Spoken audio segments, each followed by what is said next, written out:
Jason, what is better than 1 video with examples? 3 videos with examples, and we're on the second. So I'm not even going to write a new example. Let's just say part D from the last one. Evaluate these integrals. The integral of dx over the square root of 4 minus 9x squared. So again, we think about simplification. We think about u substitutions. We think about a lot of things. And in this case, it will, again, just be inverse sine. Let's copy down that formula because we're going to need it, and copying down the formula is usually very helpful for using it correctly and getting things to look exactly like we want. So right off the bat, looks like A is probably going to be 2. And we're going to have to use a u substitution. Right? Let's rewrite this a little bit. We'll leave the dx on top. Why not? We can write this as 2 squared minus 3x squared. You don't have to do this step. But I like this step because it makes it look a lot more like our formula. 2 squared is 4. 3x squared is 9x squared. And then it just makes it a little easier for me to do the sub. The u is 3x. Du dx is 3. And so du is just 3 dx. We don't have a 3. But we can multiply and divide by 1. Now this blue guy is just du. You get 1/3 integral of du divided by the square root of a is 2, 2 squared minus u squared.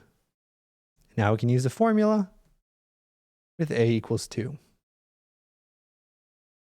That's going to be 1/3 inverse sine of u, which is again 3x, over the absolute value of a. The absolute value of 2 is just 2, plus c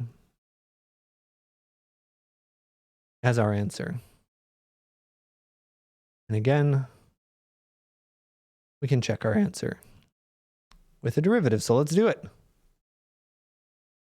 We take the derivative of this, we get 1/3. Derivative of inverse sine is 1 over the square root of 1 minus the thing squared. Use a chain rule to multiply by the derivative of the inside. And upon first inspection, this doesn't look promising. So let's simplify and see what happens. This is just 1 over 2 square root of 1 minus 9x squared over 4. Well, how can we simplify it? Well, we can rewrite this 2 as the square root of 4. 2 and the square root of 4 are the same. And then we can distribute to get 4 minus 9x squared, just like we want. Sorry, sometimes I forget my head exists. There are a lot of things I could say after that, but I won't. All right, let's do part E. Integral 2x over 9 plus x squared dx. So upon first examination, looks like an arctangent problem, right? We know the integral of du over a squared plus u squared equals blah, blah, blah with arctan.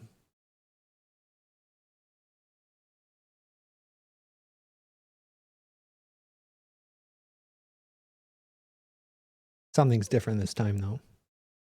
We don't have to use arctan this time because the derivative of the bottom is in the top. These are the things that the longer this class goes on, the harder it's going to be to pick up because there's more options, more things to remember all the time, and why it's so important to have u substitutions down. Every time we go to a new section, we just add more and more tools. And so we forget how to use a hammer, and we try to use a screwdriver. Well, sometimes it can work, but it probably won't work as well, and it might be a little dangerous. I'm not that handy, but I can do some things. I know a hammer works better for hammer stuff, like nails, than screwdrivers do. Anyway, so let's use a u substitution. We let u be this denominator. That's a really good choice because the derivative of u is perfectly in the top. So this stuff just becomes, oh, I didn't write the next step. du is just 2x dx, just like we wanted. And really, all we have is the integral of 1 over u du, which is the last section, natural log. Okay? So we're going to get the natural log of the absolute value of u plus c. And u is 9 plus x squared, which is always positive. So we can simplify this further. If we know something is positive, we don't need absolute values. And we could check our answer using differentiation properties. So just because we can do inverse trig doesn't mean we should do inverse trig. Never forget where you come from.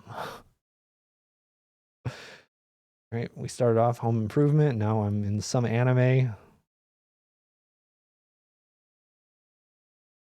Let's do part F. The antiderivative, or the integral of dt over 2t, integral of 4t squared minus 9. I just kind of threw this one together. This doesn't come from the book. Hoping it works, but if it doesn't, it'll be a learning experience, a teaching opportunity. So again, this looks a little weird, and it looks like we can use a u substitution. If this is u, well, then the derivative is down here, off by a constant. But the problem is not that we're off by a constant. We can fix that. The problem is it's in the denominator. Right? Look at the last problem. It had to be in the numerator because it has to be with the dx. If it's in the denominator, we can't use it at all. Okay, so it's actually going to be inverse secant. We're going to copy that formula that looks kind of similar to this. The integral of du over u times the square root of u squared minus a squared is equal to 1 over absolute a inverse secant of absolute u over a plus c. So what do we need to do? Well, we should factor out that 2. Right? There's no 2 right there. Looks like a is going to be 3. We should write this inside of the square root in similar form and set up a u substitution. You can take out the 1/2. You can leave it there. It's up to you. The t will stay put. This becomes 2t squared minus 3 squared. And now it looks pretty similar. Let's u sub it out and see what happens. If u is 2t, du dt equals 2. So du is just 2 times dt. So we need a 2 on top, which means we need to multiply by 2 on the denominator. Now this blue thing is just du. Happy day. Combine what's in front of the integral. This becomes du. Oh! We need something else. U is 2t. Oh, we need a 2 down there as well. Okay, that's fine.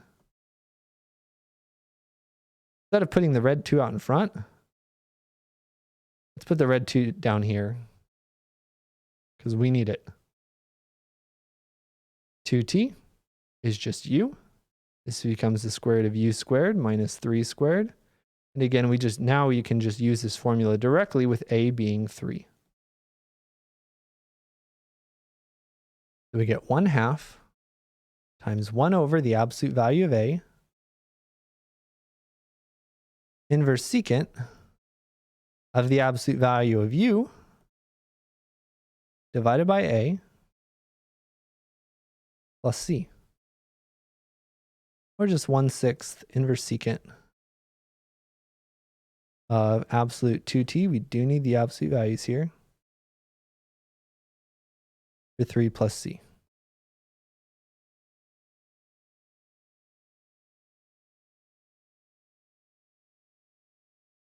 Yeah. Pretty sure we need the absolute values. Inverse secant, as a refresher for everyone, the graph of inverse secant looks like this. So the domain, just like we said before, was 1 to infinity and negative infinity to negative 1. But what we have is the domain, the arc secant of the absolute value of something, which you can see will have an effect. Right? It just it makes it reflective, makes it an even function instead of being an odd function. All right, the absolute values are going to matter here. And there we go. That's how we have it.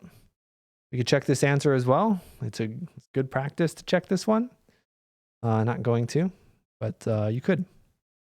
Let me know if you have any questions. Have a great day.